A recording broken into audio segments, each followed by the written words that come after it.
O, nagkainitan mga kababayan yung mga congressmen.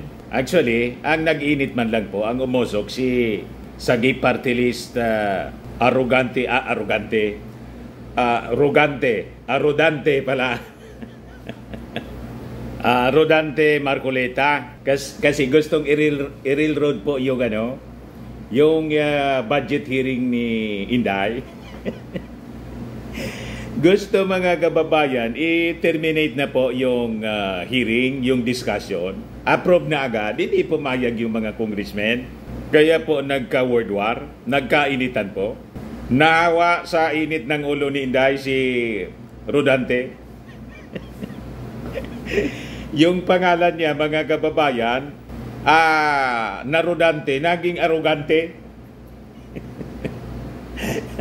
At yung party list niya mga kababayan, naging Sagip Inday party list.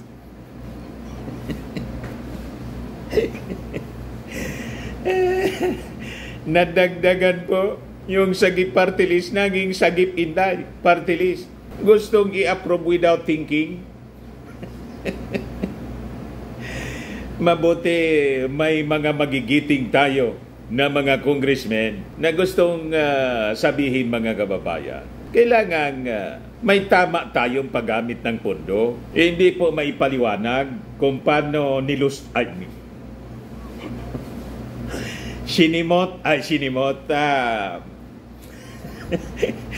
ginastos yung kwarta ng Office of the Vice President, lalo na po yung confidential fund. Hindi lang yung sa OBP, pati yung sa DepEd. O ito ngayon yung taga-Sagip Party List, Congressman Rodante, nagipag-bulyawan sa ang taas-taas na ng boses ni Rodante. Rodante pala. Yan po, tumayo na siya. Pakinggan po natin yung live, balitaktakan, pag-init ng ulo ni Rodante Marcoleta sa live feed ng Congress kanina. Committee on Appropriation. Yan, dali lang po. The Honorable Marcoleta, please repeat your inquiry. Yes, in connection to the earlier parliamentary inquiry, Madam Chair, I have already related the value of tradition. Parliamentary procedures, Madam Chair, grow from or are enriched by traditions, experiences, and precedents collectively gathered by the House of Representatives over years, and the institution keeps them well. That is why, from my entry in 2004 or the 13th Congress until today, I have observed the observance of that well-kept tradition. The two highest positions in government, namely the office of the President and the office of the Vice President, were duly accorded with respect and deference. I have observed that.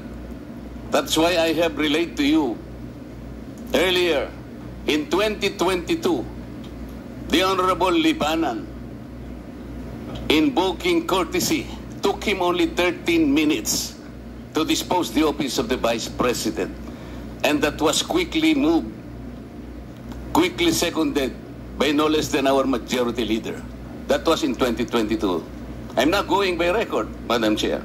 2023, I said, no less than the presidential son, our own senior deputy majority leader, stood up and said that in line with the time-honored tradition of according courtesy to the office of the Vice President, I move to terminate the budget briefing of the OBP. And I can recall the Honorable Castro strongly objected. No, that's in 2023. This is by the record. And she objected, but her objections were rejected by the committee because the committee already terminated the proceedings. And she kept on requesting, Madam Chair, that she makes at least her manifestation. And she was unable to do that because the proceedings were terminated. So that what I am saying, From 2004, when I entered these halls, these hallowed halls, hanggang punto sa sinasabi kong 2023, we have kept the tradition. Ngayon po, kung ano-ano ng mga tanong ang ginawa, in 2023, 22 minutes, 2022, 13 minutes. Ito po, pinagawa yan na po yung budget earlier, at ngayon, we're about to quarrel again on the budget. Ang tanong ko nga po ngayon, dahil nga po sa nangyayari ngayon sa budget ng Office of the Vice President, and despite her manifestation that she will no longer defend her budget because she forgo, sabi niya, I will forgo my opportunity to defend the budget of the OBP for 2025 by way of question and answer, and I will leave to the House of Representatives to decide such proposal as presented. We cannot even accept such kind of answer, Madam Chair. What do we need her to articulate for? So ang pinag-uusapan po natin, wala na po ba yung respeto sa tradisyon na yun? Kagaya po ng binabanggit ko, every time mag-interpellate po dito, Madam Chair, because of that tradition, it's always the member of the minority who will start the interpellation because we have kept that tradition. Ang dami po. Ang dami ko pang sasabihin sa inyo, haba lang tayo. So the question is, when we did that to the Vice President earlier, now we're doing it now, are we now setting aside this tradition? That's number one question. Number two, is this committee authorized to set aside the tradition? Your Honor, short answer is no to both questions. Okay. If that is the answer, Madam Chair, and we are all bound to respect one tradition so sacred in our hearts, because we are called honorables in this house. We cannot be honorables if we cannot honor our own tradition. We are defined by what we believe as a tradition in this house. So if we are now all amenable that we have kept that tradition, no longer questions are being asked, then I will respectfully move, Madam Chair, to move to terminate the budget of the OBP for 2025. I object, Madam Thank Chair. you. I object. Objection, Your Honor. Madam Chair, I There's object. a motion to terminate the budget briefing of the OVP, but there is an objection, so we divide the House. The chair has decided to divide the House.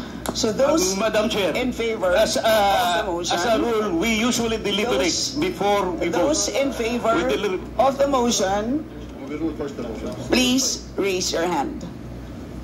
Those in favor of the motion to terminate the budget briefing of the OVP, please raise your hand.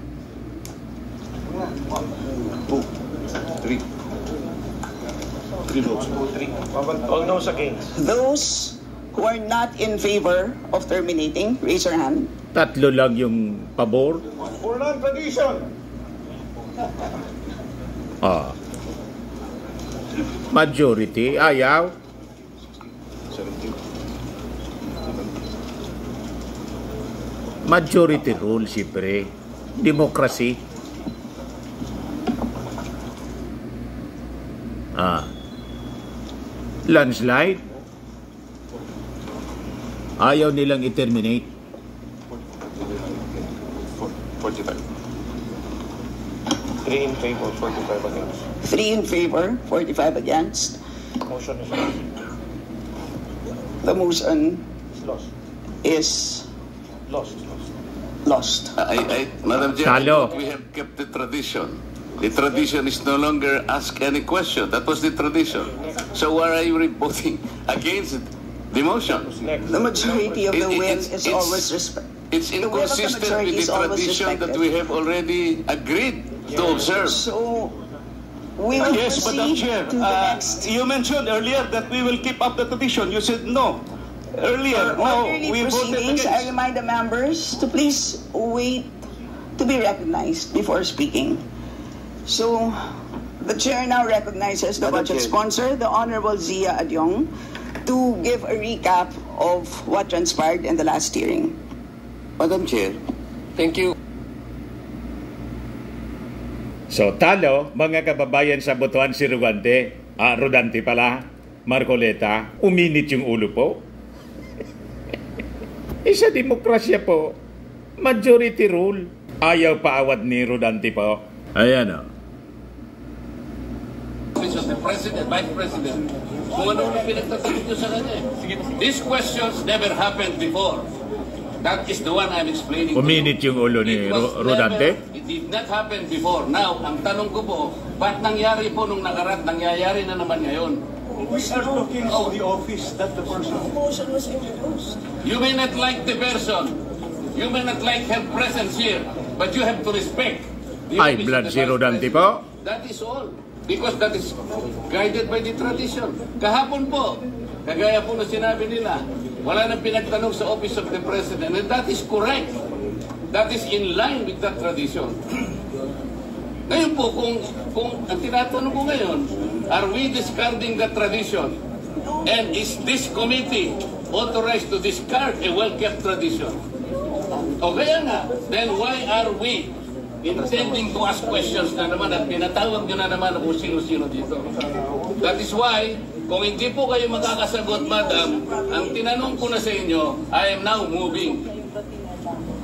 Oh, may bratinela pa? Saan po kayo nakakita ng gano'n? This did not happen anytime. Pang-labing 7 taon ko na po ito. Alam nyo, Madam Stella, I was already here when the Vice President was Noli Di Castro, when the Vice President was Binay, when Vice President... But you were also here in the last hearing. No motion was introduced. Yun na nga, kasi question na kagad eh. Walang man lang... You can read the records. We did not introduce. Ngayon, motion sa ngayon. What is... Parliamentary Yung status, yung status, parliamentary status. the first thing is that is the manifestation of Congressman Dante Marcoleta, and it should be answered by the members. If a motion, then after that, Marcoleta will go to that motion. Hindi ba nga nasagot eh? Will we let just Marcoleta to speak? Si Paduano po siya, nagsasalita. Sagutin muna. Sagutin muna yung point niya. The chair will answer. Yes, you can introduce a motion, but have a member. No. Before you move a motion, parliamentary lang ka. The rulings of the chair form parts of the proceedings of this committee and of the House. So you have to answer the question. Sagutin muna. Yes. Then saka mag-move. Mag-move. Okay, settle. Yes. Naging parang market na po. Nawaan ni Inday po sa init ng ulo. Talagang yung mga magkakapusit po, pare-parehas ang ugali, mga arugante. Hawa-hawa po. Paano may Steelman na tinatanong ko? Pira naman na. Kita ninyo ang mga ugali ng mga taga-nausog. Walang civility po. Di ba? Pare-parehas ang ugali. Bakit niya, Mr. Maravillas? Tama naman yung punto ni Marcoleta. Bakit noon hindi tinanong? Wala pa man pong ginagastos si Inday noon. Kauupo pa lang. Tama? Na-found out po ng Commission on Audit ang daming irregularities. May mga disallowances po. 73 million disallowed. Paano hindi busisiin ng Congress? Nasili po yung mga salamangka. Tama po? O ngayon, yung mga sinasabi nila, inaakusa nila sa Kongreso, hindi mo pera yan. Accusing Romualdez, si Speaker, bumuelta ngayon kay Inday. Hindi mo pera yan. Kaya binubusisi po ng Congress, nakitaan po ng mga salamangka. Ito si Marcoleta, mga kababayan. Why would the members answer that? Galit na galit po. We don't have the authority to speak. Oo naman yung pinagsasabi. Hey, why the chairman only speak? Di ba kami pwede salita? We are also members, just the same. Kulang na lang mag-rumble po. Alam mo yun? Can the vice chair cannot answer your query if he has the answer? Pwede. Ang pinag-uusapan natin, ang chairman ang sasagot. No.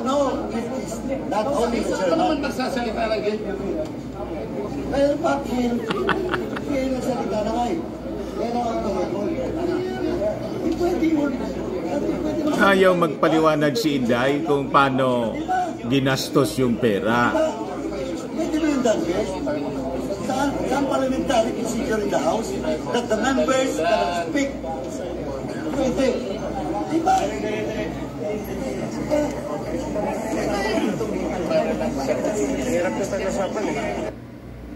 Nakita ninyo mga kababayan? Ngayon, doon po sa pagpa-interview ni Inday, imbes na mag-attend ng committee hearing, budget hearing ng Office of the Vice President, kung saan inaakusa niya yung Congress na dalawa lang na tao daw.